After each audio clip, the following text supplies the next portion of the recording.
Let's do this. The Cult of Hockey podcast by the faithful and for the faithful. I am David Staples of the Edmonton Journal, and I'm here to Bruce McCurdy.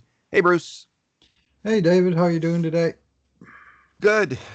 Good. It's been a busy last few days between all the political writing I do and podcasts that we do, some of them which turned Mhm. out well. I'm glad to hear our last one turned Okay. out well, and some of them which were really hugely embarrassing and upsetting for you and I. And for anyone who struggled through them as well, tried to listen to them. And of course, with all the Oiler news, there's been lots going on. But it feels like today things have slowed down. We've turned the corner in a lot of ways. We're turning the corner in the pandemic with numbers going way down, and certainly there's a page turned on the Oilers season as well, with it coming to an abrupt and unexpected end. I was really Mhm. sad. Watching that last game, I had the feeling like this could be the last game, of course. But I was really enjoying watching this Oilers team struggle and perform and get the most out of itself. And it just does seem like it ended too soon to me. I missed it. I watched a bit of the game last night, the Condors game.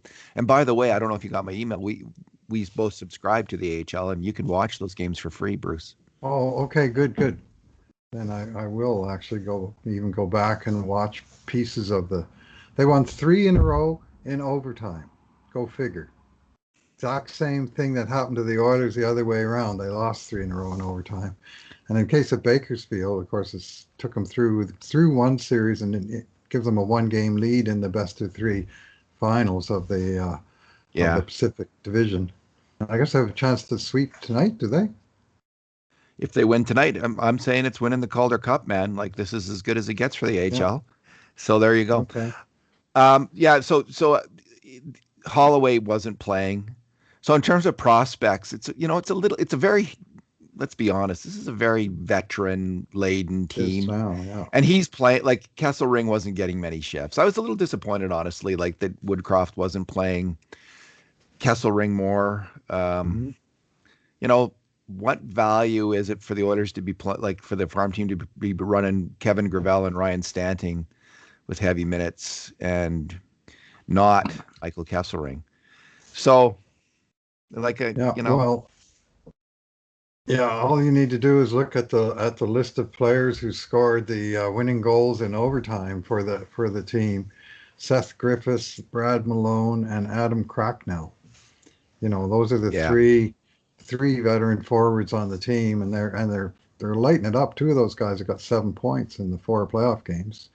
And meantime, we have Tyler Benson with 2 points and Cooper Marody with one, I think.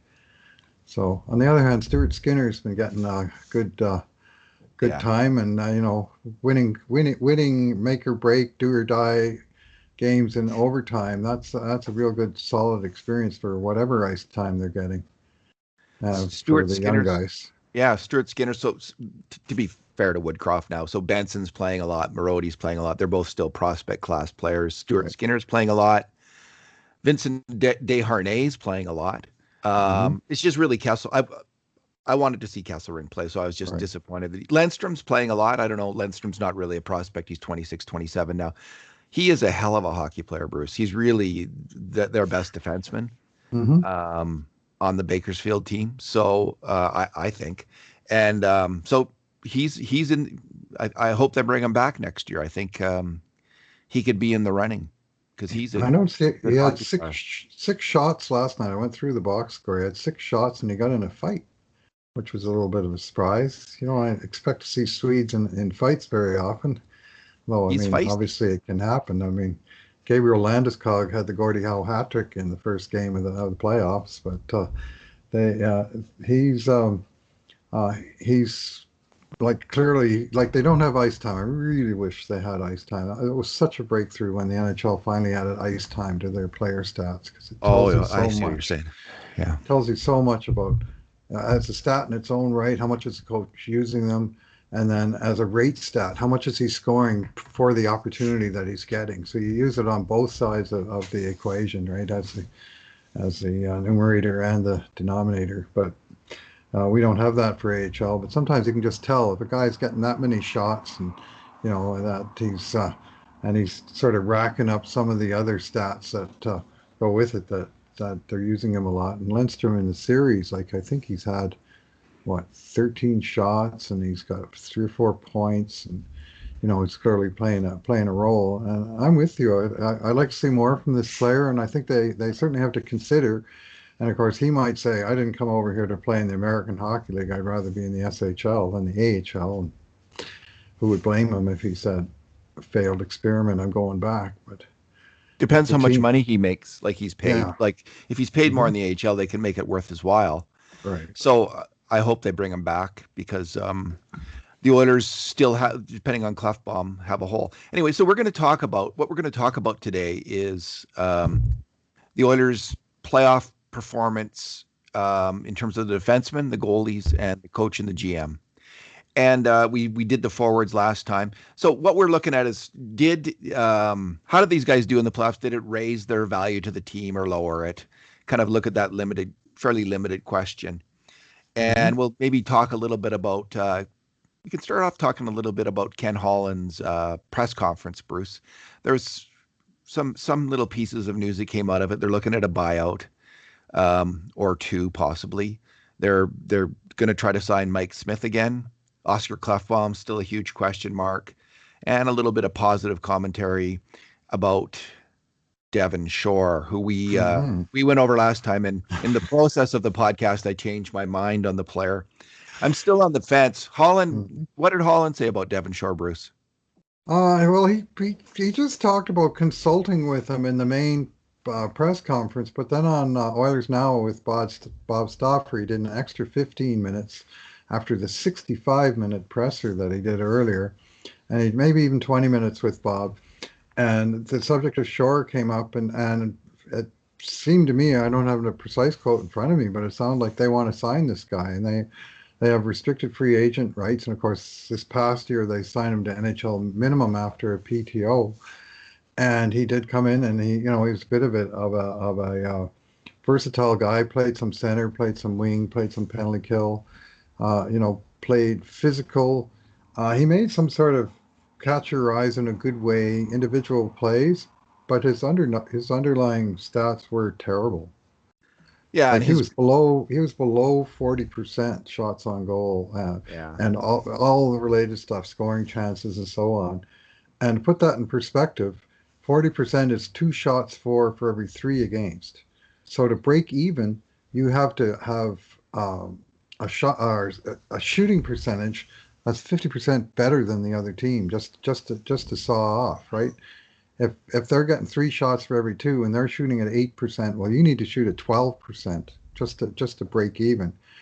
And that translates to a stat PDO that would need to be well over 1,000. And of course, in his case, it actually was less than the Oilers shooting percentage was significantly less than the other teams, and the other team was getting more shots. Well, there's no way to win that equation because they're getting beat on both sides of it. And so, and I mean, his playoff performance, he only played 2 games, lots of overtime, but in the overtime games, we got a few minutes, and he got decent results. But still, the Oilers got outscored 3-1 when he was out there.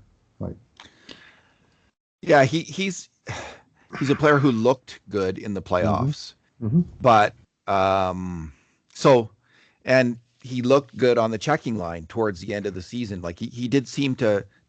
I don't know what hmm his I don't know what his numbers were just at the end of the year. I'd be interested in that with Kara and Archibald. That'd right, be interesting to break that out and see right. if he actually did a little better. So I'm not going to weigh in one way or the other.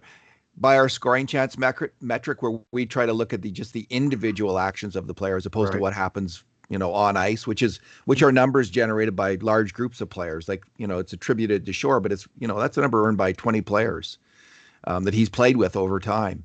hmm And so he has some impact on it, but he doesn't have full impact. I mean, last year, Connor McDavid finished ninth in Corsi, Fenwick, and expected goals on the Oilers. Ninth for forwards, Bruce. So this is my hesitancy around these numbers. Connor Right. McDavid wasn't the ninth best forward on the Edmonton Oilers. So if you're going by those Well, numbers and putting a lot of weight on them, you got to think about it. So that's my point. I do Anyway, I think agree with. about it. Well, I know. under 40% tells you that the team is failing when the player is on the ice. And obviously there's mitigating circumstances. Who's he playing with? Who's he playing against? What kind of deployment is he getting? What kind of opportunities is he getting? Is he putting out to protect leads, or is he being put out when they need to ramp up the offense? All of those things. And, I'm going to do some of the things that you suggest and probably write a post on Devon Shore. Because the odd thing to me is out of all the guys out there, that he seemed to be the one that Ken Holland expressed fairly certainty on. We're going to sign this guy. Okay, that's your first priority. Really? That's what he was that certain. Well, he basically, it was almost the same as I recall, and I was actually going to go back to listen to Stauffer's show and get the exact quote in writing a post on the guy. But my recollection was he seemed pretty certain that this was a guy that he liked and wanted to bring back. Okay. So anyway, let's talk about defensemen. Well, there was he did, yeah, okay, he did talk about a buyout, and which is really, I think it probably does make, everyone's looking at James Neal as the obvious thing, and James Neal, I think he was okay in the regular season. I have a little bit more time for him than maybe some other people do, but I think it probably, if they're gonna use that money, remember when they bought out Pouliot and they didn't use the money? Yeah. That's my recollection. Like, fuck, what a monumental screw up that was. Let's stretch out the buyout for another year in the future by not using the cap space we created today. So yeah, they'll use the money this time, Bruce. Yes, I hope so. Yeah, I'm just gonna quickly look at Shore's natural stat trick numbers when he's with those players, because I think it.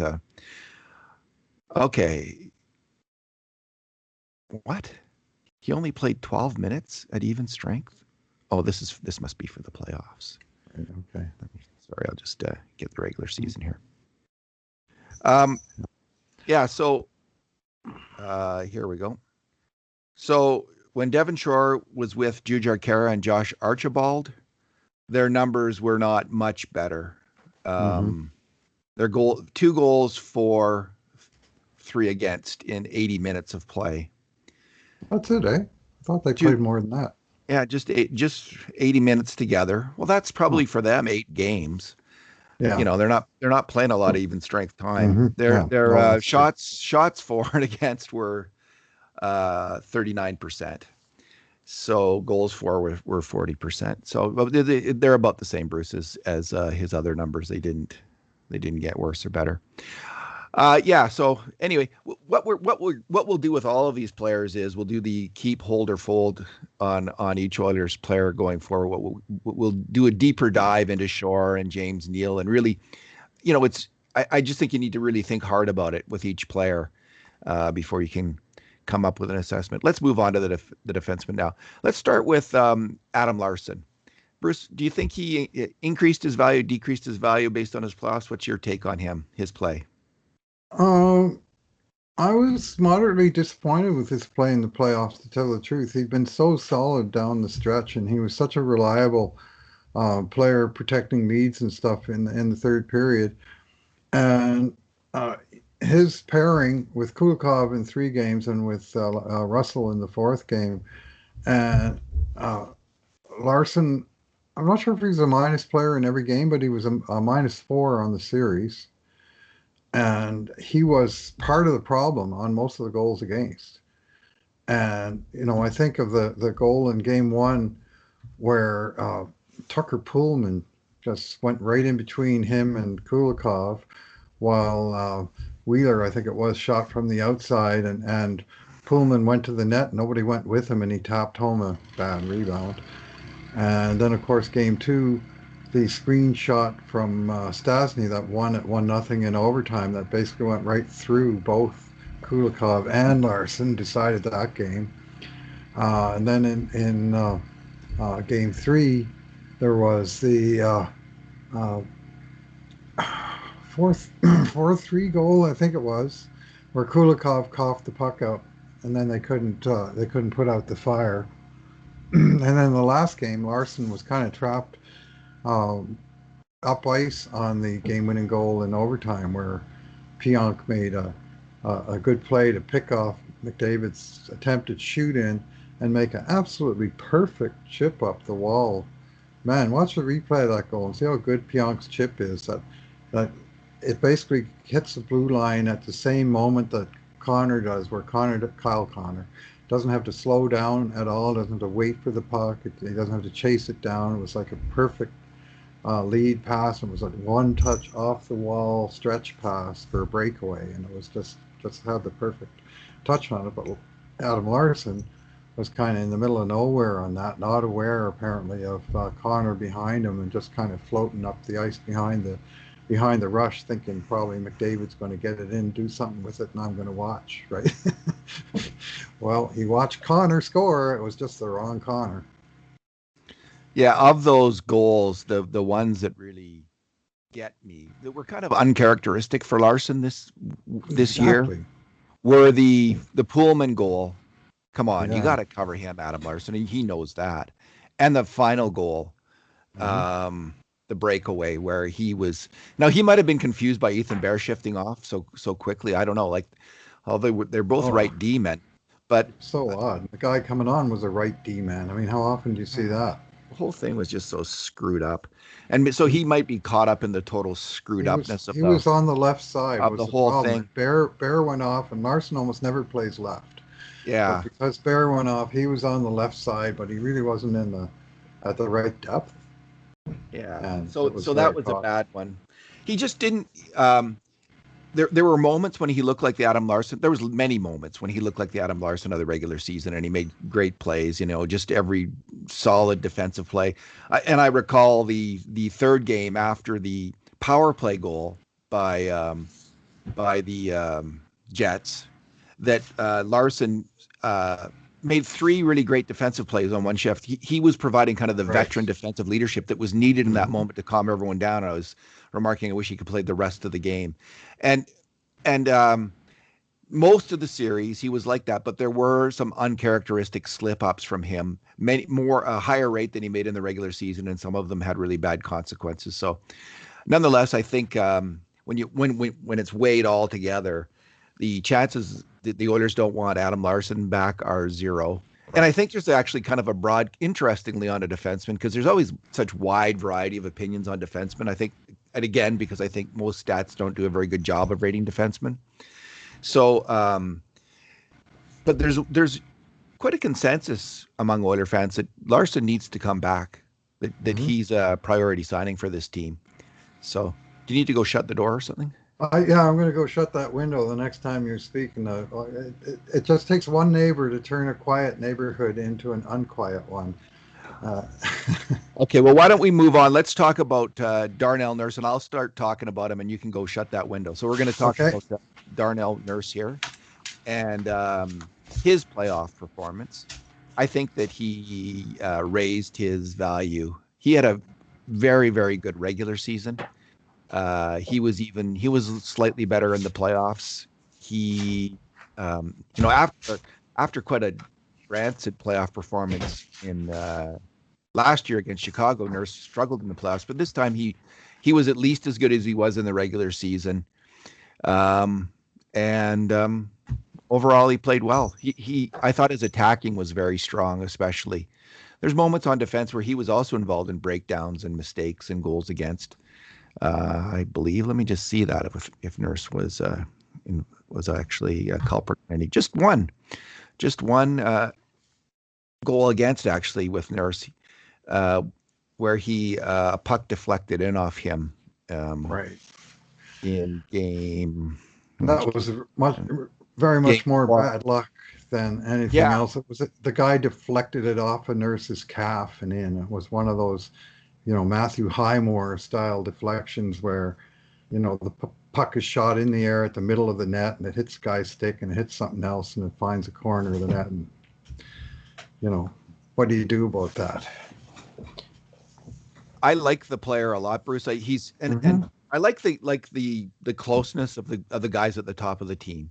And in terms of, fending off all of these rumors and whatever thoughts that the players might have themselves about, not sticking with it at Edmonton, The key is keeping together a group of core players. And so all the people, like, we could trade, like, we don't hear it so much anymore, the trade Darnell Nurse or the trade Leon Draisaitl thing, which was a steady, loud drum beat for many people for many years. We Especially don't hear Nurse, yeah. we don't hear that, and Draisaitl for Oh, 2 or for a 3 years. while, Draisaitl. Yeah, And not in the Nurse last, has not since kind he of became, carried on. but Nurse has carried on, but even that But has died down. And yeah, go ahead, Bruce. I was just going to say, but his next contract's going to be expensive, and if it isn't, the one after that's going to be expensive. We better get rid of him. And then the drumbeat will be, we need a number one defenseman around here. Why can't we develop a number one defenseman around here? Sorry, it frustrates me. If it sounds like I'm mocking the and it's probably not the same people saying the same two things, but It's a sometimes lot of it the is. same But people, Bruce. It's been a lot of the yeah, same people saying that who both underrated both those players. And so, yeah, like, meanwhile, Darnell Nurse makes $5.6 million this year and next year. Like, and he's he this crushed he incredible. crushed it this year. He's worth more than that if you do Yes. any sort of valuation of what he provided to the team. He absolutely crushed the 3.2 million he was paid the two previous years, and at least the last year of his ELC, he crushed that when he was making under a million, and he led the team in goals, assists, and points on defensemen. And I mean, eventually, I mean, his next contract will be all UFA years, and he will have fully established, I think, his peak value by then. And it will be costly, but I mean, presumably there's no reason to suspect he won't deliver on it. He's just kept raising his game. He took huge strides this year. I mean, that fourth game, uh, which unbeknownst to us watching it, is his fiance is in labor back in Edmonton, about to Oh, deliver jeez. their baby, which he Really? did the next morning. He got home the next morning just in time to see his baby boy get born. Wow. Meanwhile, on Monday night, he plays 62 minutes in the playoff game, third all time, and in a game that was, only three overtimes versus the five overtimes that Seth Jones set the record of 65 minutes. And he was, I mean, if was there a single fire lit on Darnell's watch in overtime by Winnipeg? Like he played 15 and a half minutes of the first overtime, and he uh, he was just steady as she goes as he was conserving energy to some degree. He wasn't all over the ice like we come to think of him, but he doesn't need to be all over the ice. There are times when he can let the game come to him, and I'd argue there are times that he's better when he lets the game come to him, as he did in that situation. He just put in a Herculean effort in that extended game, paying 10, 12, 15 minutes a period in like every period, full period of the game. So I don't see where he hurt his value. Uh, I would say he was less than his full game in game one. I was totally thrilled with his game in game three, but he didn't stand out as having a bad game. I thought he was really, really good in game two and especially game four. In the overtime, we tagged him with one major mistake on a grade A chance against. It was second overtime on a 3-on-2. There was a fan shot, and he was kind of slow to the shooter, Andrew Kopp. I don't remember the play specifically, but yeah, he was, for all the ice time he was playing, and all the how tired he was. He did pretty well. He did pretty well. Well, he played close to 70% of the overtime minutes in the three overtimes, way in the high 60s. And guess what? He wasn't on the ice for any of the three Winnipeg goals. It was when he was on the bench that they scored all three of their game winners. So Yeah, yeah. So small sample it's in a way, but it's still pretty affirming that he wasn't the problem. so he had a great year, and he had a really good playoffs, is what I would say. And all right, let's talk about Kris Russell, who only played the last game. I thought Russell in that last game was okayish on defense, but I was fine on defense. But um, they overplayed him. They should have been putting Slater Kuckoo out there. I mean, if they had just switched to Adam Larsson and Slater Kuckoo, I think that would have been a better move, honestly. But Russell, what I noticed in that game, Bruce, was he was, you want conservative with the puck, but he was a nothing with the puck in the last game. Like, honestly, the puck would go back to the point. They work it back to the point. The forwards have been working hard. They are exhausted. They needed those defensemen to get pucks on net. It would go back to Russell, and he'd dump it back down into the corner. Oh, now we got to work. Now we got to do it again. Now we got to work our butts off again to win the puck because he can't walk the line and get a shot on net. And this isn't like a criticism of, well, it's a criticism of Kris Russell, but that is who he is at this point. He's not creative at the point at all. And so as a seventh defenseman or eighth defenseman for next year, I'm good with Kris Russell being with the Edmonton Oilers. Like he can fill in. He was strong in the regular season, but they need more on the attack from their defensemen. They need players who can get a point or get a goal, and he's not that guy anymore. So, it was his first game in a while, so we have to take that into consideration. Maybe in some ways I blame the coach. If Russell didn't have the wasn't able to ramp up his game and add a little bit more offense, well, maybe it's because he was being worked too hard in a game where he wasn't ready for that kind of workload yet. So this is a little bit on Dave Tippett, but it really stood out to me, just that lacking of offense, any kind of offensive assistance from him. Well, when he was on the ice, which was 29 minutes at even strength, so basically half of an ordinary game, the Oilers had 8 shots on net. Like they just didn't get any offense going at all.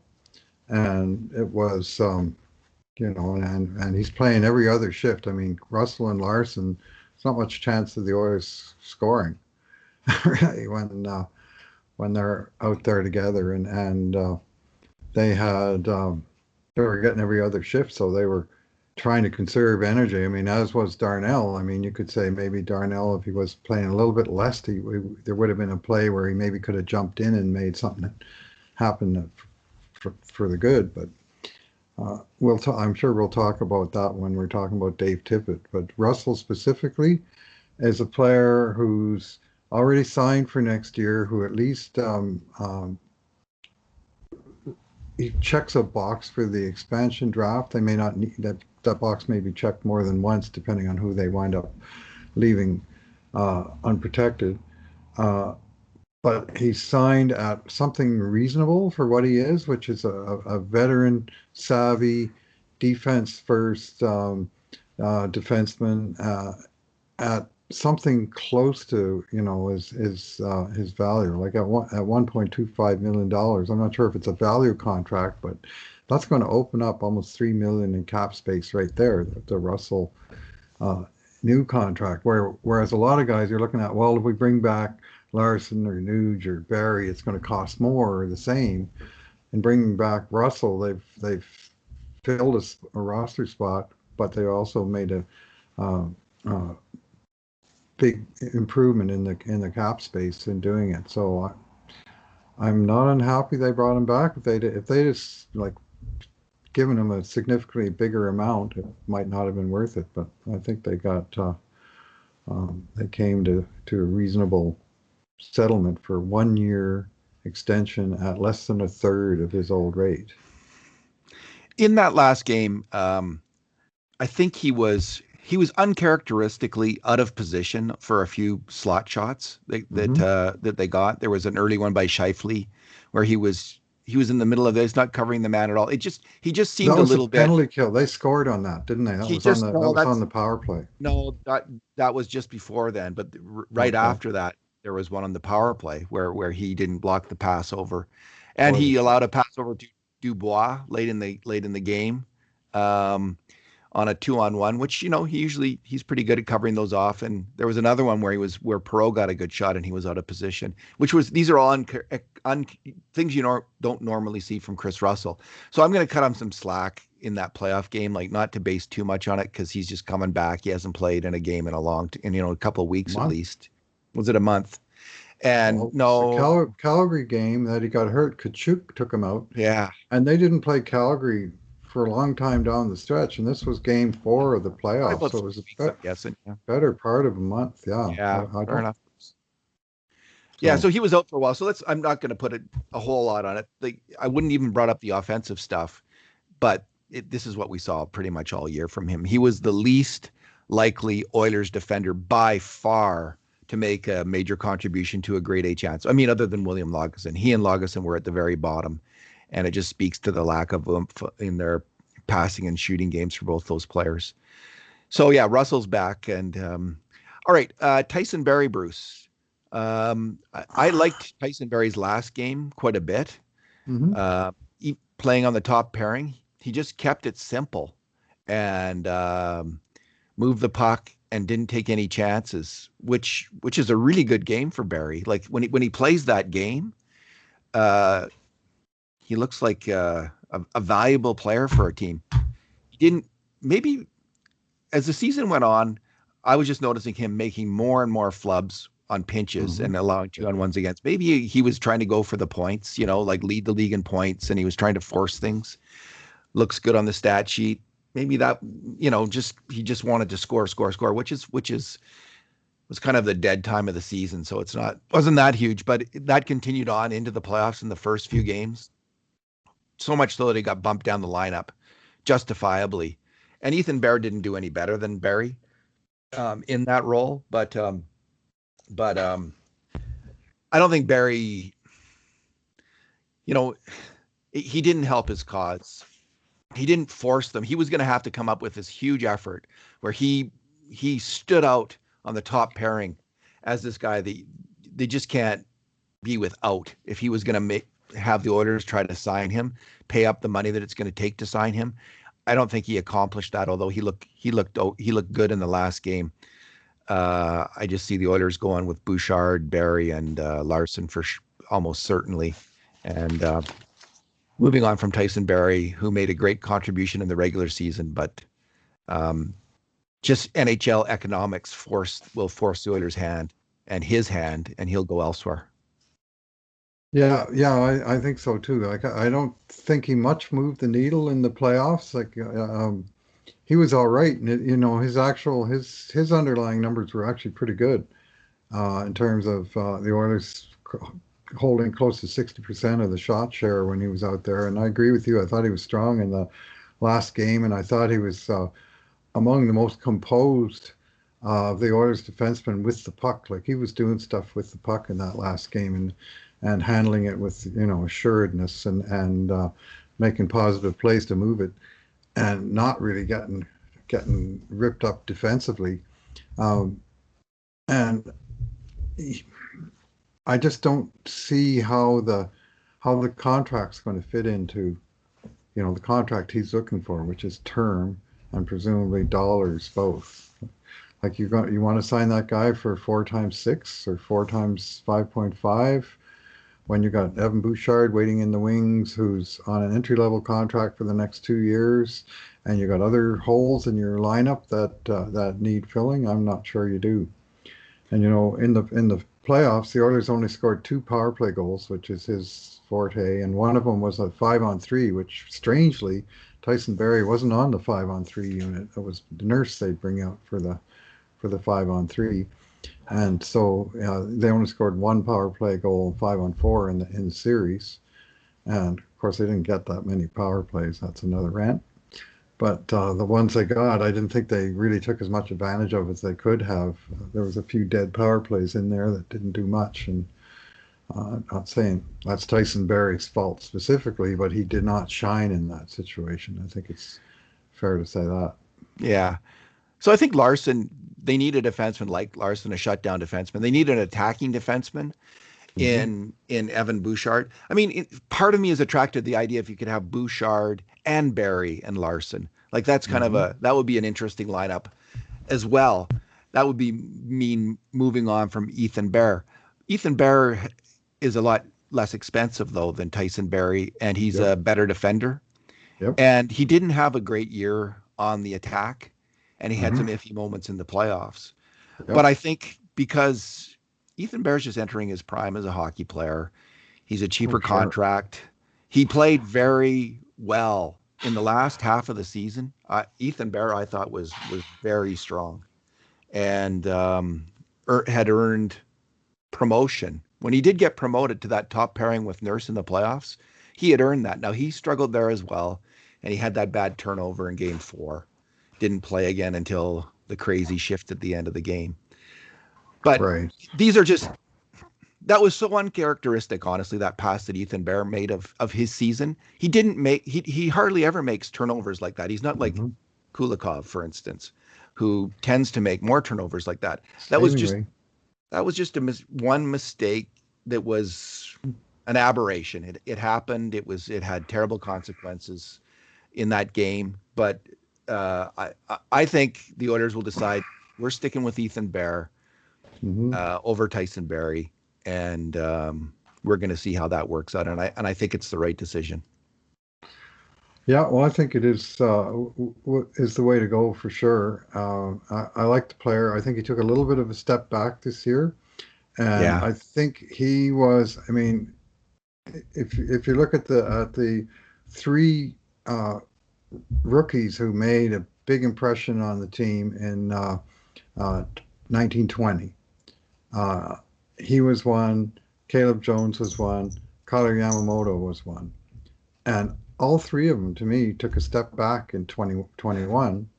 And if you can use sophomore slump description if you like, sometimes it's a matter of, I mean, Ethan Bear in 2019-20, they talked about how he stayed in Edmonton all summer long. He worked his butt off to get in the absolute best possible shape. He came to camp and he was ripping it up right from. I was at the first open practice of 2021, and I was saying, "Holy moly, does he ever look good?" And all the the reporters and so on were saying Ethan Bear looks fantastic out there, right from September 15th of 2019, and he was just ripped it up, made the league, and then he had the two layoffs, the contract situation that went right into December. Who knows, in terms of conditioning, I think that was an issue for all of the players to various degrees.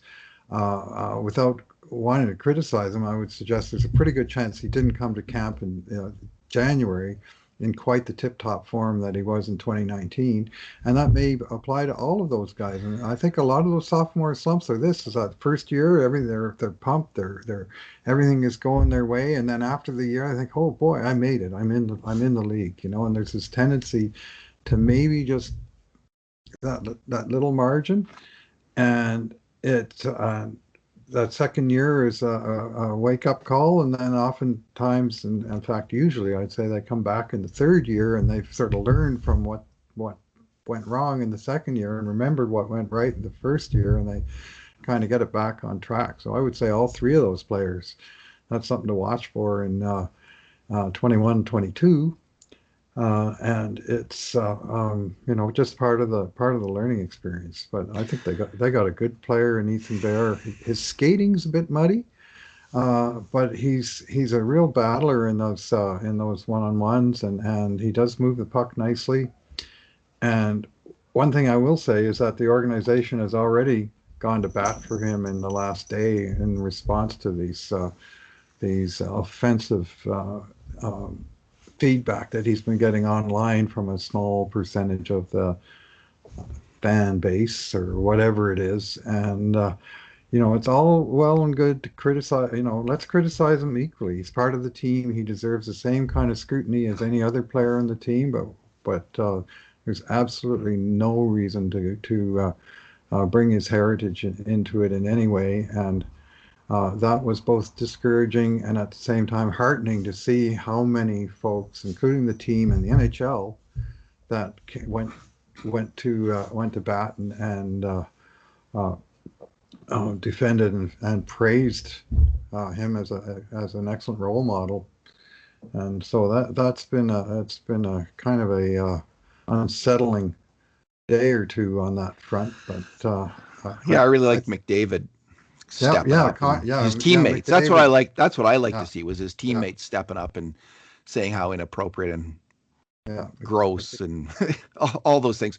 I was worried, Bruce. Like honestly, when the play happened, Hmm. when that play and then the bad line change happened, I was worried that he was going to get, as I called, joltsed.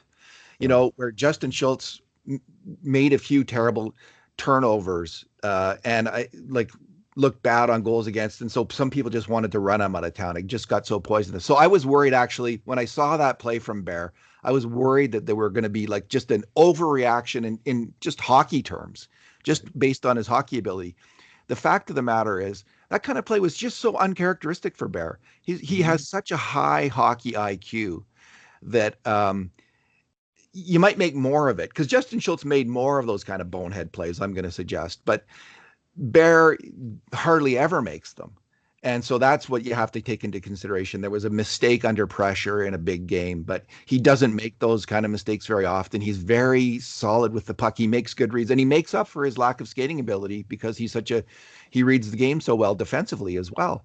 So I think Hmm. he's rounding into being a pretty good NHL defenseman. What I didn't expect in the him getting jolted was this ridiculous racist response from some people. And I've seen comments now and then. You see the same kind of thing about Darnell Nurse now and then, like Right. ridiculous comments. And I just, I'm glad that their teammates are standing up for him. I'm glad Bear's standing up for himself.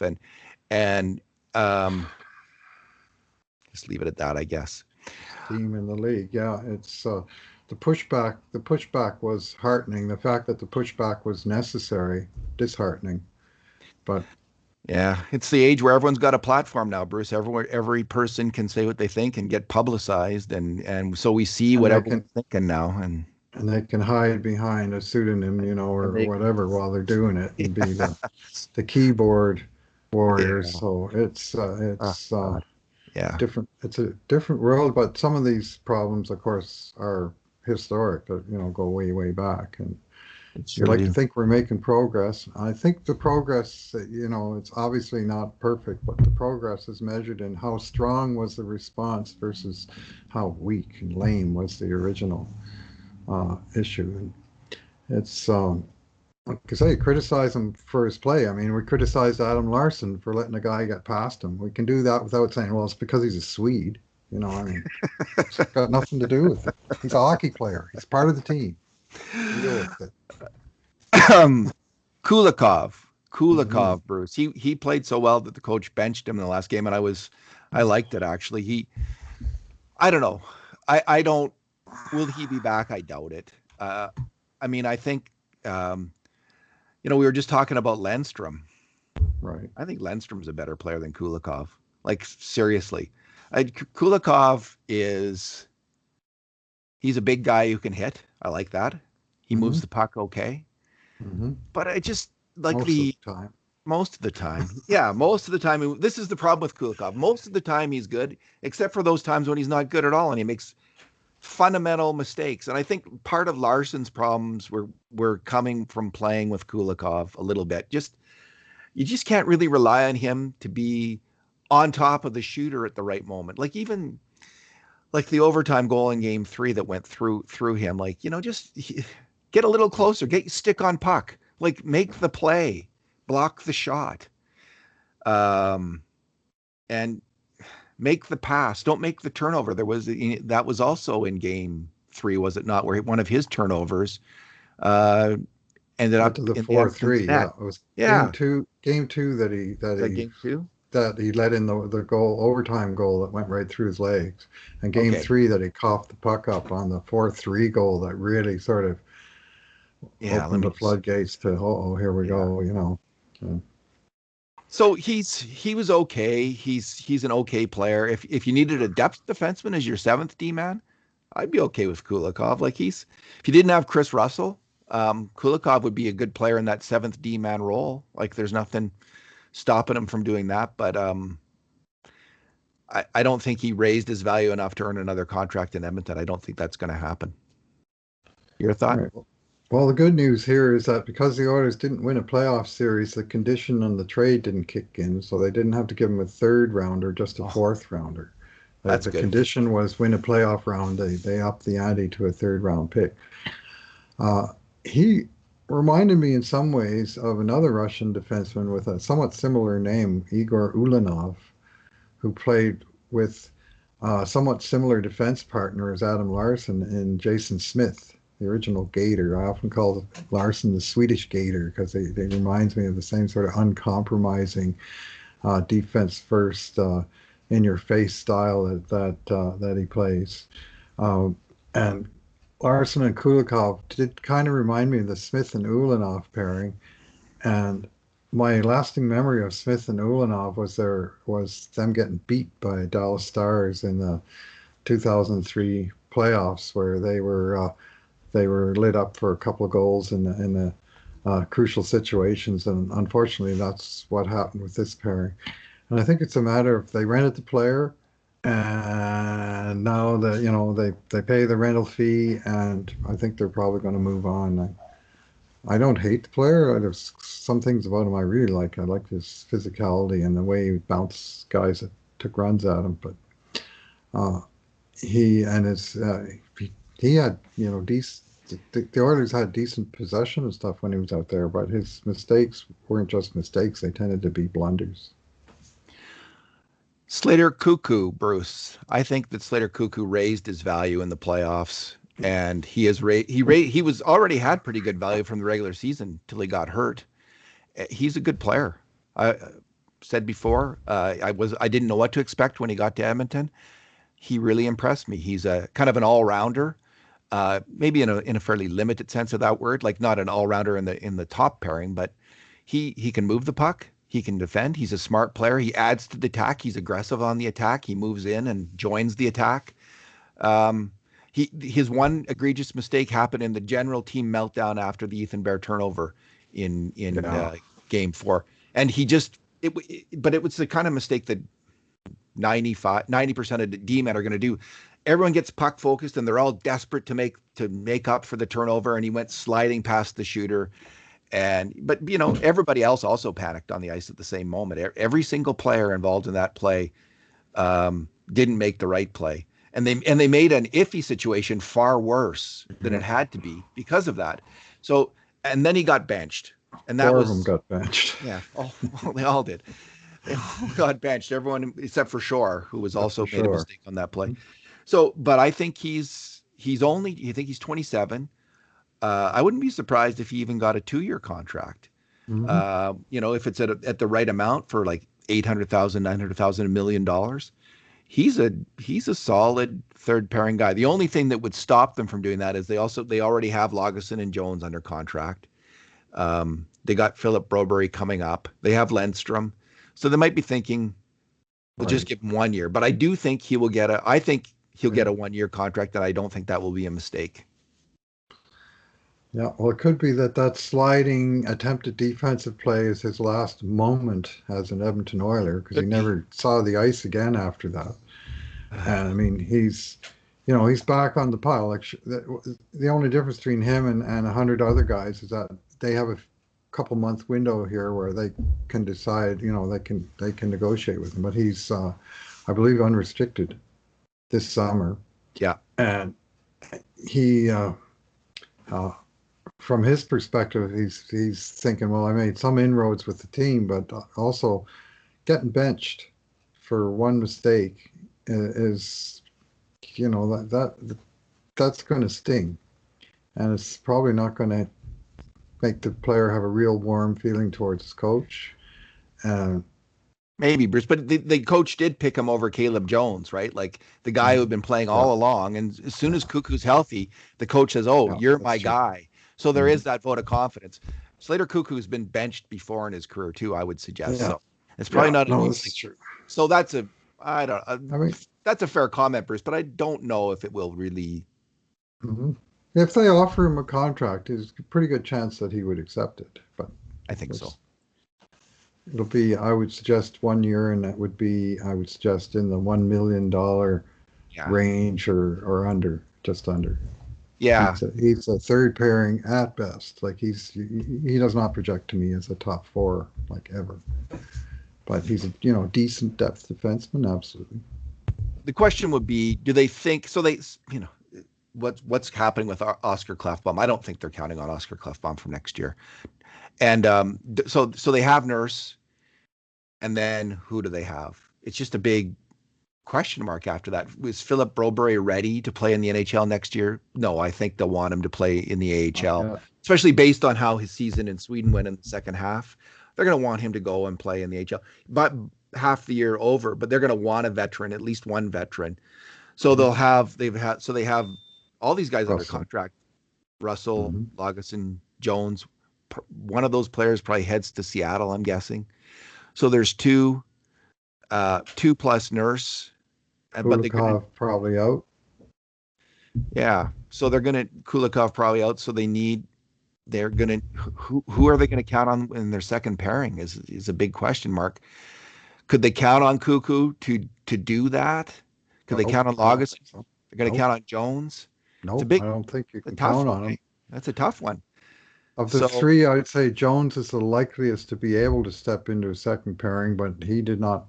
I guess we'll probably talk about him in a second too, but he didn't make the. Well, yeah, I mean, play, right? So. He didn't play in the playoffs, which I mean, if we're talking about whether his value went up or down in the playoffs, it went down. Down, yeah. Because his coach didn't judge him to be one of the 6 or even 7 best defensemen. Because when he replaced a left shot defenseman, he still didn't use Caleb Jones.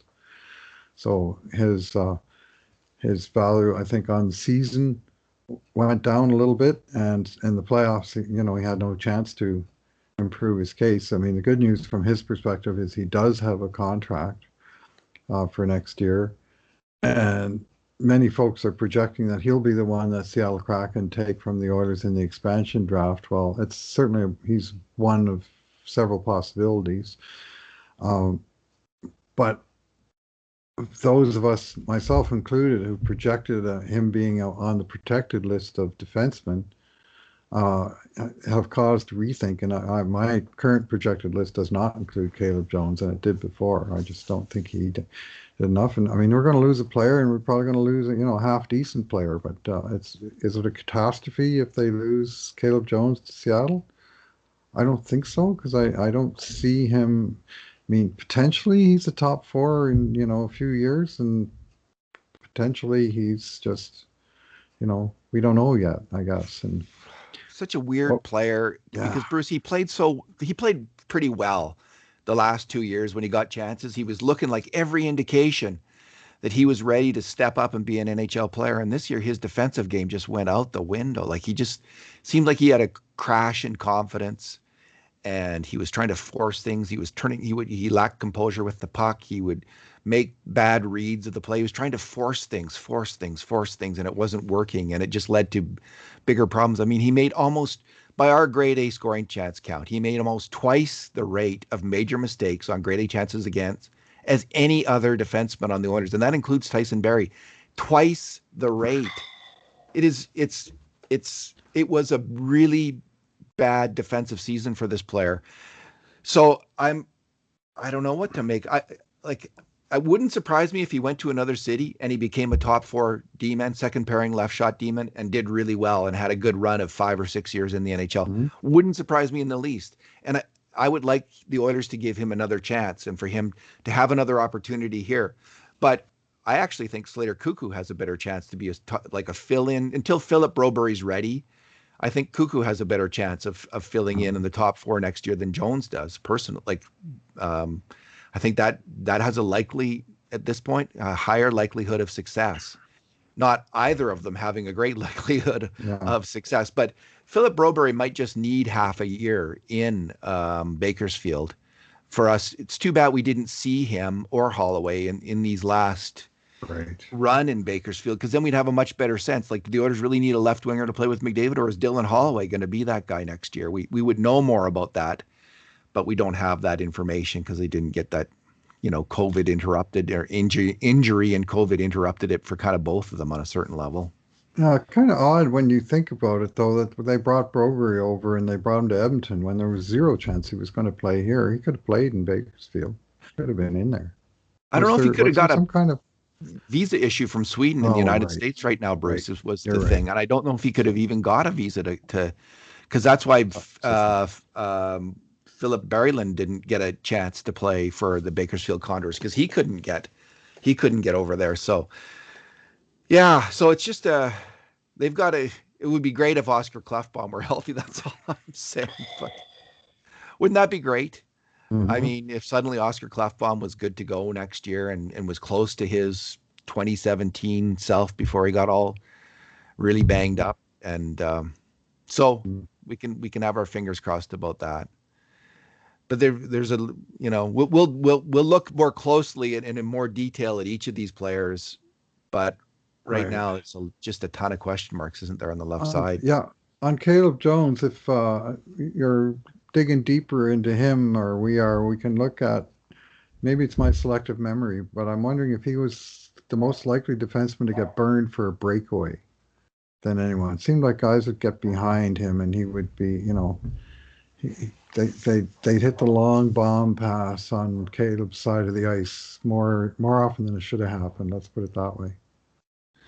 Let me just have a look at that, Bruce, because I did look at that. Let me see if I could figure out how to find that. The other in Jones's favor, I was a Hmm. he was also the according to how we were rating the game, he was the most likely defenseman by far to make a major contribution to a grade A chance for at even strength on the Oilers. He was passing the puck well often Hmm. and making good shots from the point that would get through, get on net. So he was this incredibly high event player at both ends of the ice in the regular season, and that's not Dave Tippett's definition of a Right. defenseman that he's going to rely on. I believe so. Um, yeah. Let me just see if I The can. odd part was, he only got 4 points and 4 assists in 33 Yeah. games. And Chris Russell, who we talk about his offensive limitations, he got 9 assists in basically the same number of games. So, I mean, obviously the assists is a small sample size as opposed to his involvement in scoring chances and the like, but it's his offense, his contributions to offense are underrepresented by his contributions to goals. Let's put it that way.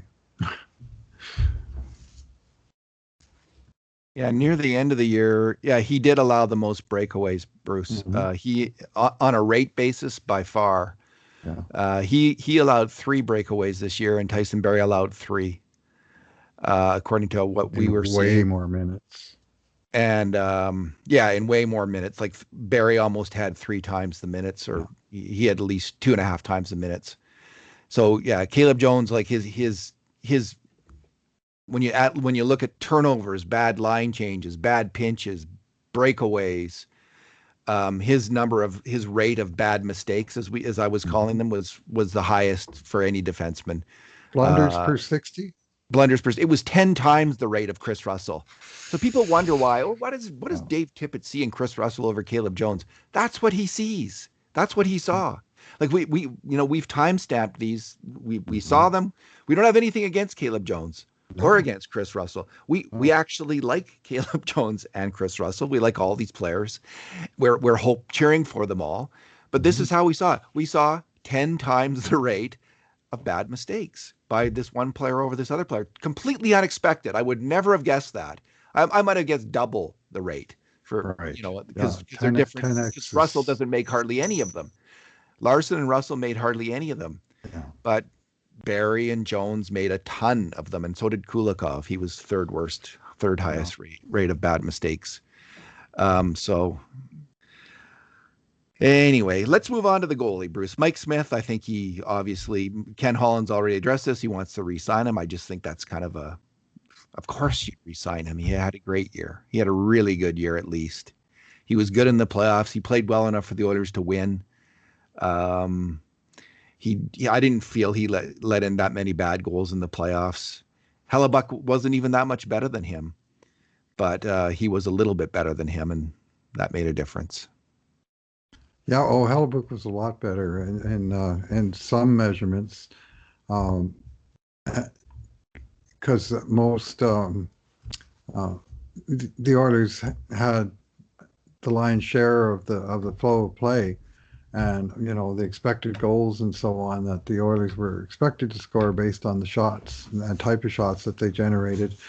And Hellebuck was something like minus 7.5. It saved something like 7.5 more goals saved above average. I mean, and obviously you don't have point 0.5 goals. I mean, it's just a projection, but that's like 2 goals per game. And Smith, on the other hand, was minus 1.6, that he let in a goal or 2 goals more than he should have. Let me make sure. Do the old. Is that based on shots or chances, Bruce? Do they count missed shots? Do they count missed shots? Yeah, it's based on shots and shot quality, and I think it's based on shots on goal and from the goalie's perspective. But anyways, Hellebuck was fantastic. He stole the series, and I would argue that in a sample size that small, that Smith's minus number, it's probably not fair. Like, you could look at it from Natural Stat Tricks point of view or Hockey Reference's point of view and say that deflection goal by Tornino or whatever, who won the first game for Winnipeg, who deflected the puck out of midair off the post, off the net cam, and it took a video review to figure out the puck was in the net. That thing probably had a 0.1 chance of going in. Well, the actual deflection itself was, seeing eye perfection. And, it's unrealistic to even expect the goalie to stop that shot, I think. But it's so, like, the actual specifics of the goals that went in, I didn't find too many that you could really blame Mike Smith, other than I thought down the stretch in Game 3 when they had the 4-1 lead, that was the lead you'd kind of like to think your goalie can make that stand up, even if your team has some trouble in front of them. And instead, 3 consecutive chances that Winnipeg had that we measured, grade A chances, 3 in a row went in the net, and it went from 4-1 to 4-4, just like that. We tagged them with making mistakes on 2 goals against in the playoffs.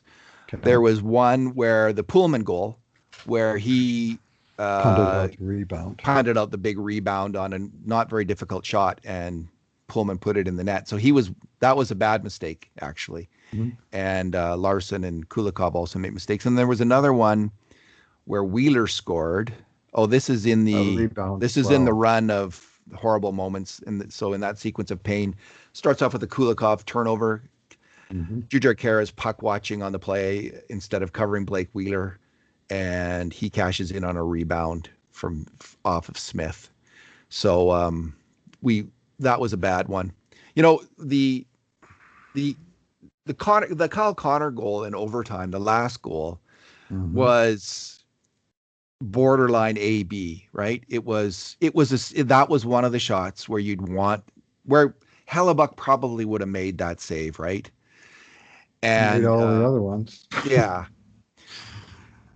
So, but Smith played really well. Like, he fought. He made a lot of big saves. He made a ton of big saves. They had 19 grade A chances in that last game, Bruce, and he stopped a lot of them. So, anyway, they're going to bring him back. Koskinen didn't play. So that his value obviously went down a little bit, and he had a bad end of the regular season. He had a good stretch of games after Smith came back, and then he had his final 2 or 3 games were bad. I don't know. I'm going to have to think hard on whether buying him out is the right decision. How do you move him otherwise? Not high, though. Well, you could trade him and retain salary. If you could trade him and retain salary, that's obviously the best option, right? But I don't. Can you, like, the appealing idea would be bring in a younger goalie who Smith can mentor as a puck mover. Like, I think if Smith can pass on that puck moving, by example, to another goalie, like to Skinner even. But I think Skinner needs another year in the AHL, and he can get that without having to pass through waivers. And Anyway, Koskinen's value has gone down. I'm going to have to think harder Yeah. before I weigh in whether what they should do with them. But it's obviously an option. They're going to be weighing whether to buy him out or not. Yeah, I can't see him coming back with the same tandem. So when Holland says, yes, we want to sign Mike Smith, uh, you read his lips moving. He's, to me, saying, yes, we want to move on from Mikko Koskinen. Do you I really don't, think that? I Didn't he don't kind of think, defend I Koskinen? don't think they're going to go with the same tandem again. You don't? No, I don't. I thought I heard him And, defending him, uh, defending the tandem. Maybe he's defending his decision to go with that tandem, but right. I mean, he did say over the course of the season, our goaltending was good. Um, but most of it was after Smith got back, at which point Smith was playing 3/4 of the time, and the coach trusted Koskinen enough that he put him out there in back-to-backs, and otherwise if they had any kind of rest, he would go with Smith. And I do think the puck moving has a lot to do with that because the presence of Smith changed the structure of the Oilers in the defensive end of the ice. His ability to go out and feel those pucks and distribute them changed the job and made the defenseman's job quite a bit easier. They didn't, fewer puck battles, fewer getting mashed by guys in on the forecheck, face against the glass kind of plays where you got to win a race to the puck, take the hit and hold it and move it. Oftentimes they just peel off to the two corners and Smith would pass it to whichever guy the forechecker didn't go to and out they would waltz. And, you watch it time and time and time again, it has an effect. Unfortunately, I'm not sure that it's a transferable skill. I mean, Koskinen learned a little bit from Smith, but I've seen too many teams where one goalie is a good puck mover, and the other guy, I mean, Grant Fuhrer was a great puck mover. Andy Moog, you didn't want him leaving the net to stop a shoot around because, and generally he wouldn't because it wasn't really his thing. Or my favorite pairing of opposite puck goalies was Don Smokey McLeod and Dave Dryden in the WHA, where Smokey McLeod was the backup goalie and he got 10 assists in the season as the number 2 goalie because he was such a wild man coming out and playing pucks and just super, super aggressive. And the other goalie was just completely opposite, just didn't really get involved in that part of the game at all. So you like to think if you're setting your team structure to how Mike Smith plays, that the second guy they go and get, they would want to get a guy who was more than adequate to say pretty good as being a puck mover, that he could do some of the same things. And as I recall, that's what New Jersey used to do when they would have a second goalie who was a half decent puck mover. So on the one night a month that Martin Brodeur took off, they could continue to play their same style. And so it maybe will inform Holland's decision making as to what style of goalie he's going after. Koskinen had a pretty mediocre season overall. It's fair to say, 899 save percentage. But he's coming off a year where he was at 917, 916. Mm-hmm. One of the better goalies, in middle of the pack, starter in the NHL. So I'm going to say that I'm not convinced that they're going to buy him out, and I'm not convinced it's the right move. You'd have to, when they're looking at all their moves, it's certainly an option though, and we'll return to that when we dig into each player more specifically. I'll add one more thing, and this goes back to former general manager Peter Chiarelli, and one of the holes that he left the Oilers in. This was his very last move before he was fired the next day. But according to Bob Nicholson, he had the blessing of the Oilers, management group to make this signing in January of 2019, when both Koskinen, who was signed to a 1-year contract and decent bet by Chiarelli the previous summer, and Cam Talbot, who was on the final year of his 3-year deal. And so they were both coming to the end of their contract. It was clear one of them was going to stay and one of them was going to go. And they couldn't even start negotiating with Koskinen on his 1-year deal until January 1st. And by January 19th, I think it was, they'd already come to the conclusion, Shirelli. Already come to the conclusion Koskinen's going to be the man. Talbot's got to go. And I mean, Talbot didn't go until, it wound up being Keith Gretzky who traded out Talbot a couple months later. But as soon as Koskinen signed, the writing was on the wall. And it was just such a premature thing. Like he signed Koskinen at the time that he had about 20 games here and under 30 in the NHL. He was 30 years old, and he's committing 3 years at pretty big money to this guy. And at the same time, he's basically consigning the other guy to the dustbin of history from the organizational standpoint. Well, that guy Cam Talbot, he's still pretty good. I watched him get a shutout last night against Vegas Golden Knights, take their series to Game 7. That's the guy that he gave up on. In the meantime, we're saddled with the last year of Mikko Koskinen's contract and not much expression of value on that contract. And it's just yet another of the horrendous mistakes of Peter Chiarelli and the mess that he left behind when he left. I mean, that whole goalie situation was just wait till the end of the season and then make your choice.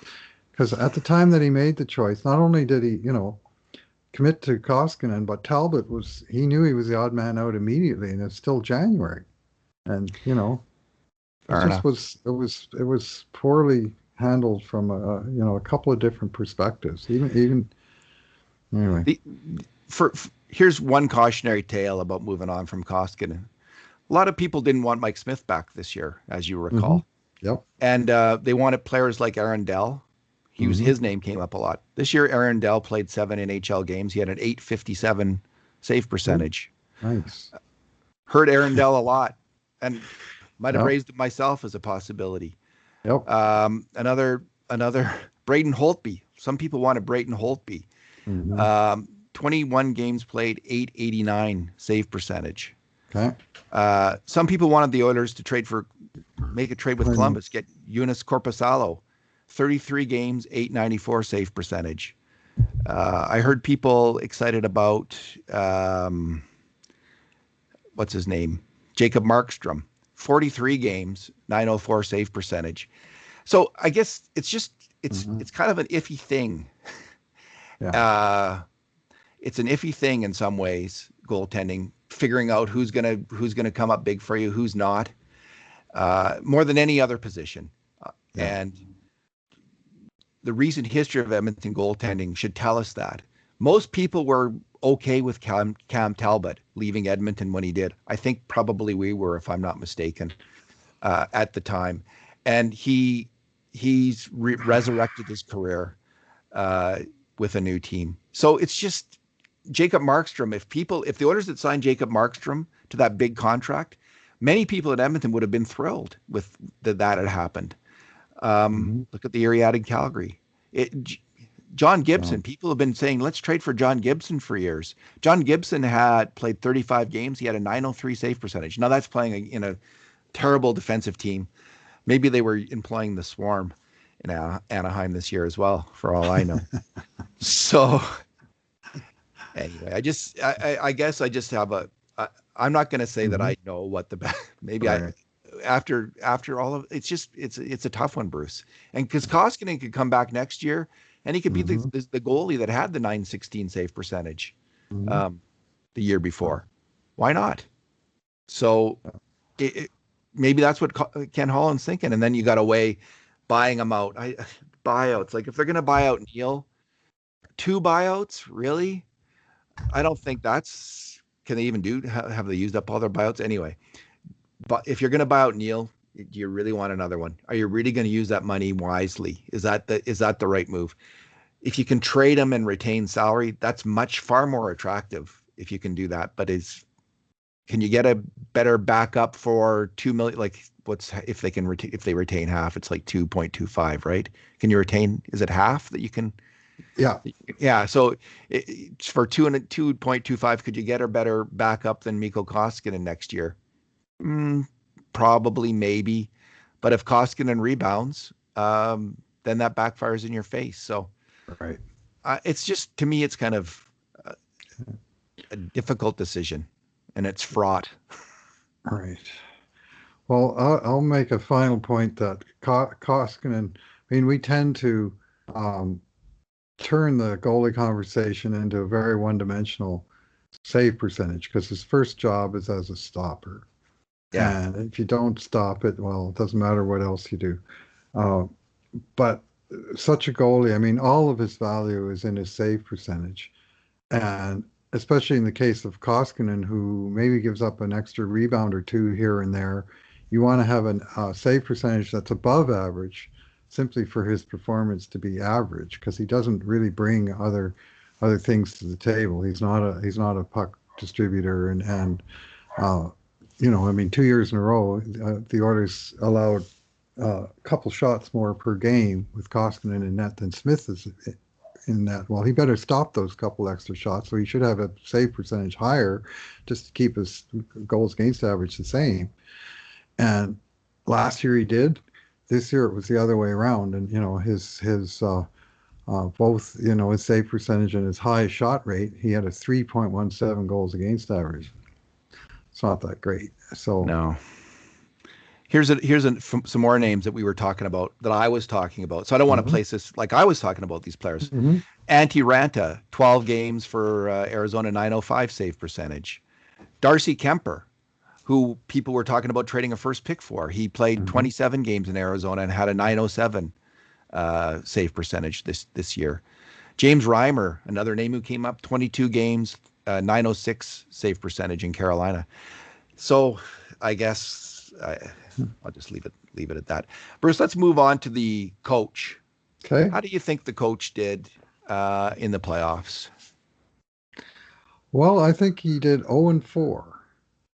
So, you measure the coach on the results and ultimately the general manager as well.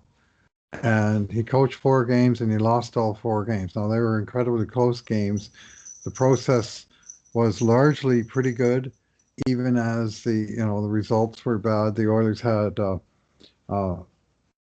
if you put this Gumper the goalie in both nets, the Oilers probably win 3 of those games. Winnipeg had the Vezina Trophy winner in there, and he was a big difference maker. Uh, I have to say I was pretty nonplussed with a couple of decisions that he made, and one of them was the choice of um, going back to McDavid and Draisaitl on the same line, like early in the series. Third period of game one, as soon as they fell behind, he went to McDavid and Draisaitl together.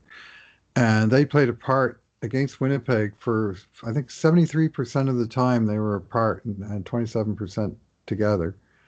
Uh, and the reason they were successful against Winnipeg during the season, 7-2, in part was because the Oilers' big centers were able to match up well against Winnipeg's depth of centers because Winnipeg's got a number of excellent centers. And when Winnipeg were able to match up Lowry against both McDavid and Draisaitl on the same line, well, that opens up both Scheifele and Stastny lines to play against considerably weaker competition because, of course, Edmonton's second, third, and fourth lines are nowhere close to the one line that's stacked with, to me, their 3 best forwards in the series were Draisaitl, McDavid, and Puljujarvi. And it was, to me, the fact that he never once, after that game one decision, halfway through the third period, he never once went with the separate lines. He was McDavid and Draisaitl joined at the hip for the rest of the series. Even when it wasn't working, he didn't switch up. It's like, let's go to let's take the power pill right from the beginning of the game and just stick with it for the entire 60 or 64 or 106 minutes or however long the game lasts without ever going to the other option, which was the vertical deployment of the two. And so he made that decision once in the series. He made it in game one, and he never went away from it. To me, that was a mistake. Bruce, they had good, decent shot on ice shot Mm-hmm. metrics Yep. together, but their goals for was 3 goals for, 5 goals against, and you know, A couple empty netters in there, were there? there might be, yeah, there might be. Let me just see, just go to 5-on-5 to make sure that Yeah, that's not included. I think Um, 3-3. You're right. So there was two empty netters in there. I won't blame them that. So they sawed it off. If That's not good enough. if you have Connor McDavid and Leon Draisaitl on your team and you're sawing it off, and they sawed it off, they sawed it off the year before as well. You can't win. You will not win. To get the most out of these two players, you need to have them on separate lines. It's been known for a long time. The numbers have been saying that. It's clear that this is the way to go. And I agree. Like, and when they put them together, they didn't even put them like the unit that had the most success this year was the 82% solution, 82% goals for percentage, Yamamoto, Draisaitl, and McDavid, and they weren't even put together to the last game. So there was that as well. Yeah, I wasn't a fan of it either. I was hoping they would stick with the lines that they went with in game one as the series progressed, at least for one more game, just to see if that's going to work.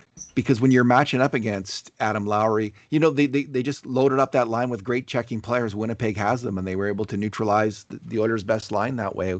They could match up their two best defensive defensemen against the Oilers' best. They made it easier for the Winnipeg Jets. Yeah. I liked Tibbs going with Cuckoo. I think that was the right choice. I liked them putting in Kris Russell for Kulikov. I thought that was the right choice. I didn't like him. I didn't like the lack of a timeout in game 3 on that run of goals. Yeah. That was a big mistake. It was a huge mistake. He needed to calm down his team, remind them like, okay, guys, suck it up. You got this. You can do this. I liked how I thought he did a great job of bringing the team together again. And it's at least from what his media comments were after the third game loss. I liked it. He said, this is exactly what we want. We don't want time to dwell on this. We want to play tonight. Even if that's not true, the job of the coach, as Ken Dryden said of Scotty Bowman, is the players, Dryden said, are looking for crutches. They want crutches. Well, the hotel wasn't very good. We didn't get a good sleep. We're traveling too much. Like just an endless litany of excuses, Dryden would say, that the players would come up with. And the job of what Scotty Bowman did was kick those crutches out. So there's no excuses to go out there and win. And that's what Dave Tippett did in that moment. And I thought it was I don't know if he believed what he was saying, but it's the exact right thing to say, is we're sucking it up. And this is actually a good thing for us. We don't have to dwell on it. We can get right back at it. And they did. They really did. They came out there and they competed in that game, which spoke well of that team and that coach. So there was some stuff I liked. I really didn't like the overtime benching of Cuckoo going with so few players, where, the last goal could have, as much as anything, could have come down to mental exhaustion on the part of the coaches, McDavid, Larsson, everybody on the ice. It was 4 mental mistakes, as we talked about before, that led to that goal against. All of it could have come down to we're all just discombobulated by having to run so few players, and the players on the ice are tired, and we got to get Ethan Bear off the ice really quickly because we don't trust him right now. It was just like all madness to me. McDavid, Larsson making a snafu like he did, McDavid not getting the puck in deep. It was one thing after another. So McDavid shooting the puck away at all, like he's coming over the blue line with the puck fresh on the ice at the end of a freshly killed penalty. Why is he dumping it? Like, there was a couple of mental mistakes, but I think the 4 that we came up with at the time were McDavid, Larsson, Bear, and Tippett being the fourth one. Yeah. Tippett That's making right. a mental mistake with his handling of Bear and on the general Correct. situation.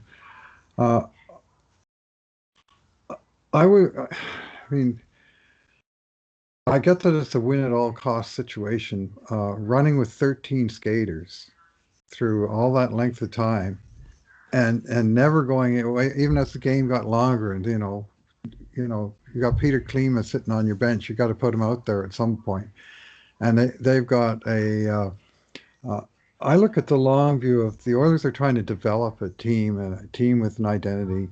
And, I've been pounding this drum for years about internal development of players, and especially internal development, not of high first-round draft picks that come in and make the team right away, but guys that build through the organization, second, third, fourth, Saturday draft picks, who eventually make the team and, fill in the depth roles up and down the lineup. Well, who did the Oilers have on their team this year who were guys that have been developed over a course of many years? Well, we have Caleb Jones, who never got in the lineup, so rule him out. We got Ethan Bear, who was a fifth-round draft choice who's made the league. He's sitting on the bench for 3 overtime periods.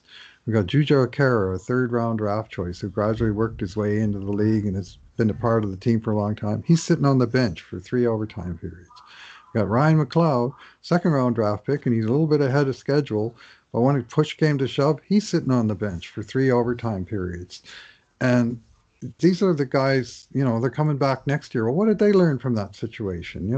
It's a building learning opportunity, and to me, largely, some of it at least, wasted by the fact that the opportunities were restricted to so few, and possibly even a confidence, um,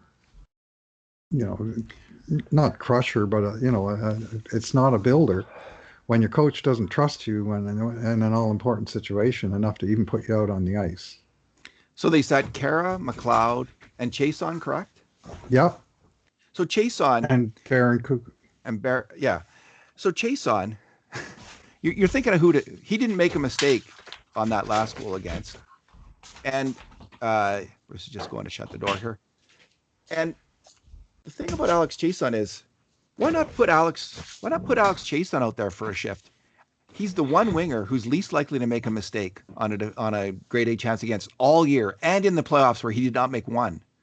He's the soundest, safest defensive player that you have on the wing, and you don't put him out there when other players are dragging their butts around the ice at 60, 70% speed. Why not give him just spot him in through the lineup, rotate him regularly. Let's say you don't want to play Ryan McLeod because you're just worried. I get it.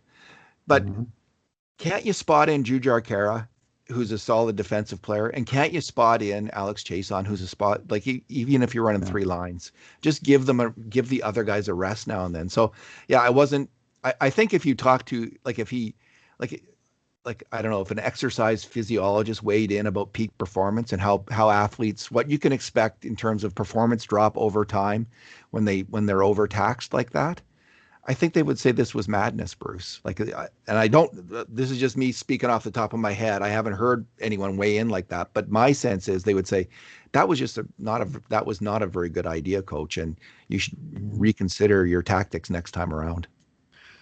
Yeah, well, of course, the other issue is that there's no guarantee the game's going to 3 overtimes. It's always a short-term strategy. Next shift, we score, we win, we fly home, and we won with our best. But that never happened, and they took, 5 skaters basically right out of the game, and the other guys, they played them until virtually they dropped, and it was so. Net result, I come out of that series with some fairly serious criticisms of Dave Tippett's coaching in the series. And now this is 2 years in a row that he's had a team that's performed pretty well in the regular season and collapsed as a favorite in the playoff series, and have now lost 6 games in a row and 7 out of 8 in the last 2 years in the playoffs. And NHL coaches have 9 lives, Bruce. I'm going to say Dave Tippett used up one of his 9 lives in that first playoff series by not using the dynamite line. He used up 2 or 3, 4 more. He's probably he's got 4 lives left, 4 or 5 lives left as an NHL coach with the Oilers after this. That's a lot, right? He might not, if everything goes well next year, he could be back the year after that and the year after that. But he's got to have a good year next year, Bruce. He will get one more season, one more playoffs, but they've got to do much better in the playoffs next time around. So he's on a 3-year contract, so that next year will be the last year of his contract. And traditionally, you see NHL teams give a guy an extension early in that contract so the team doesn't see him as dead man walking, behind the bench. That he's got some kind of, not just tenure, but future tenure with the organization that they've invested, that he's their man. I have no idea they won't be doing that with Tippett, that they're just going to let him run into his 3rd year. And as you say, see how things go. And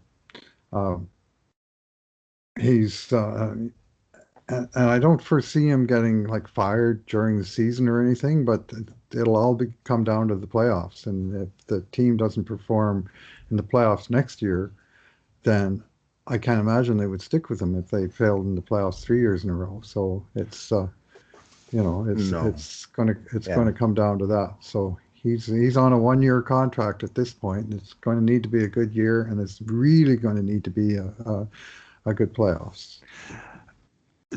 I just want to say that I like so much about this coach. I Mm-hmm. like his demeanor. I think from what I can tell, his man management skills are outstanding. He seems to have, he seems to get it right with the players and most of the time.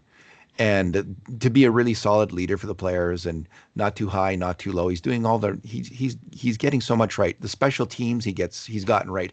I think their handling of which defenseman to play has been great. Like I think they usually nail it with who to get in the lineup and who to pair together on the defenseman. Outstanding. The I just wonder, like the forward lines, getting this together, and this is an ongoing issue with playing McDavid and Draisaitl together. They've got to solve this, and the way they solve it is by getting a left winger for McDavid who isn't Leon Draisaitl. They've got to do that this year. Now that's got to be top Mm-hmm. priority this summer. Get it done. Make that happen, and that will solve the problem for Dave Tippett that's been ongoing. I think he probably wants to separate them as well, but and knows that's the right thing to do, but has been stymied and thwarted somewhat in that by the lack of options. And the surprise that Ryan Nugent Hopkins didn't work out there with McDavid this year. Yeah. It's kind of a stunner, honestly. And then Dominic Cahoon didn't step up their next bet, which was a pretty good bet, right? We all thought that was a pretty good bet too, and it just didn't really work out. So maybe next year, Dylan Holloway or Tyler Benson or an unnamed player they will bring in will be the answer, and that will help tip it out. I'm glad he's back. I think he's a good coach, and I'm glad he's the Oilers coach, and I think he will.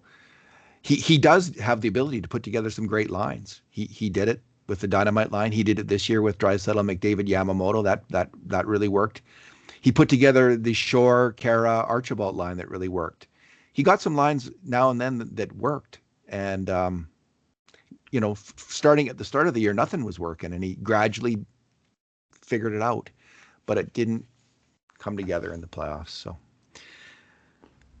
let's leave it there, Bruce. I think we could talk about Holland, but that's just another discussion in a way. So I think we've kind of done our playoff synopsis. I mean, do you have any comments on, like, I guess, did he do enough at the deadline or not? Any thoughts on that?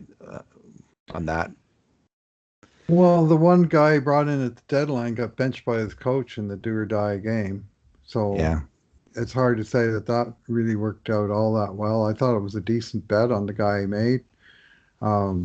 They didn't address a couple other issues, including face-off circle that did wind up burning him. I was a little nonplussed with yesterday's extensive press conference.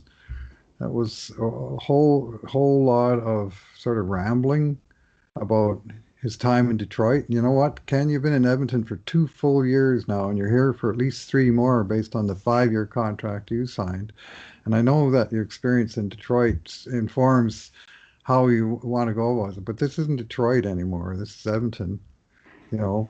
And here we are, 3 years in, and we've got the same issue as when you arrived. We have a forward core that has let me get this right here. Connor McDavid, 105 points. Leon Draisaitl, 84 points. Ryan Nugent-Hopkins, third, 35 points. And then they've got Puljujarvi, 25, Yamamoto, 21, and then you're into 16 points for your sixth. I mean, that's your top 6, and your 6 guys got 16 points. And there's not enough top 6 support, and the bottom 6 is still, he brought in his pros, sure, but there's so much room there to build around these 2 immensely talented star players. I mean, how in the hell are those guys getting all those points when they got no wingers that put the puck in the net? That's what I wonder. Right? I mean, I guess that's why the coach keeps defaulting to putting them back together with each other. But holy moly, find a frickin' left winger and put the puck in the net. I mean, that's job one. And he sort of hemmed and hawed about that yesterday, but there didn't seem to be any sort of real strong, firm plan of saying this is our priority one, or and it's it just left me a little cold. And the things that he was strongest on, re-signing Smith, re-signing Shore, may probably buying someone out, presumably Neil. I mean, those are those are steps, but I mean, I'm not sure that he identified their major uh, needs that need to be addressed in any kind of way that I found fully satisfactory. So the definition of nonplussed is surprised and confused so much that you are unsure how to react. Excellent Hmm. vocabulary word, Bruce. That really. I wasn't sure if it meant just disappointed or if it was something else, but so it's surprised and confused so much that you are unsure how to react. Good way Right. of putting it. I'll The just. whole playoff has left, I think, Oilers, oil country nonplussed Mhm. as a group. There is, I think, people are kind of, there's a lot of moving pieces here, like including Right. Clefbaum, goalie situation, and this whole thing with the wing. But on the other hand, it's really, the goalie situation options are limited.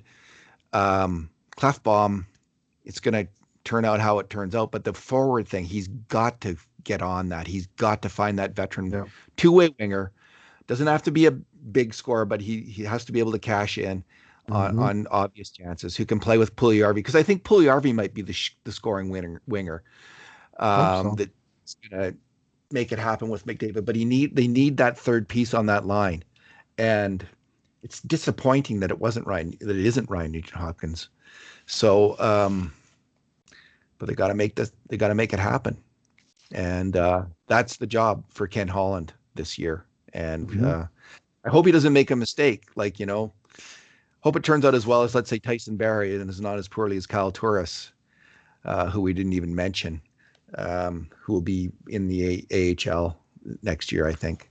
Well, it won't be him getting if it's him getting bought out, then I'm going to have even more serious questions of the management and capology and everything else because Kyle Turris to buy him out would cost more in each season uh, against the salary cap than burying him in the minors would for one season. Yeah, it's just $400,000, I believe, Yeah, to bury yeah, him. and if they bought him out, it would be 733,000 against the cap for each of the next 2 years. So burying him in the minors is the obvious solution. You need grade three math to your discovery math might even get that one right, David. And it's uh, I just of course, but it's obvious that it's unless it's a Benoit Pouliot situation where the coach hates the guy so much that you got to get rid of him at all costs. No, you just bury him in the minors. But it was a mistake, and it was a signing that has me questioning. The guy got bought out on October 7th, and the Oilers signed him on the morning of October 9th, portraying him as their 3C. And I just wonder how much freaking scouting they did. Because if that guy looked like a two-way right shot defenseman, center who could win faceoffs and kill penalties, uh, there's not a whole lot in the statistical record that says that was that guy.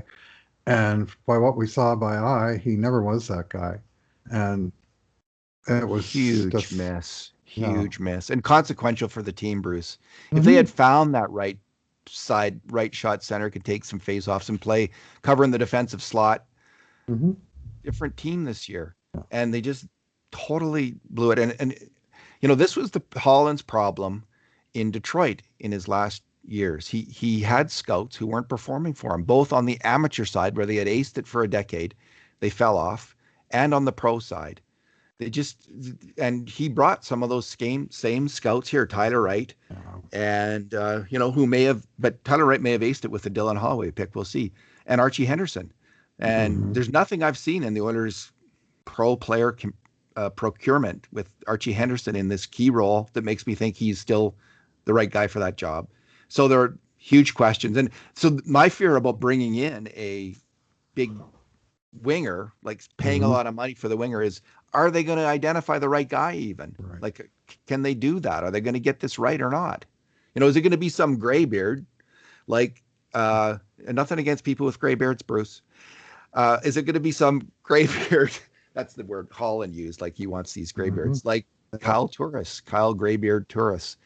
So we don't need that, and I'm worried about that. Like honestly, I am. So So it's a big summer for Ken Holland. He's got to get it right, and he's gifted because they have these players coming up in Bouchard and Broberry and Lavoie and Carter Savoy and Dylan Holloway.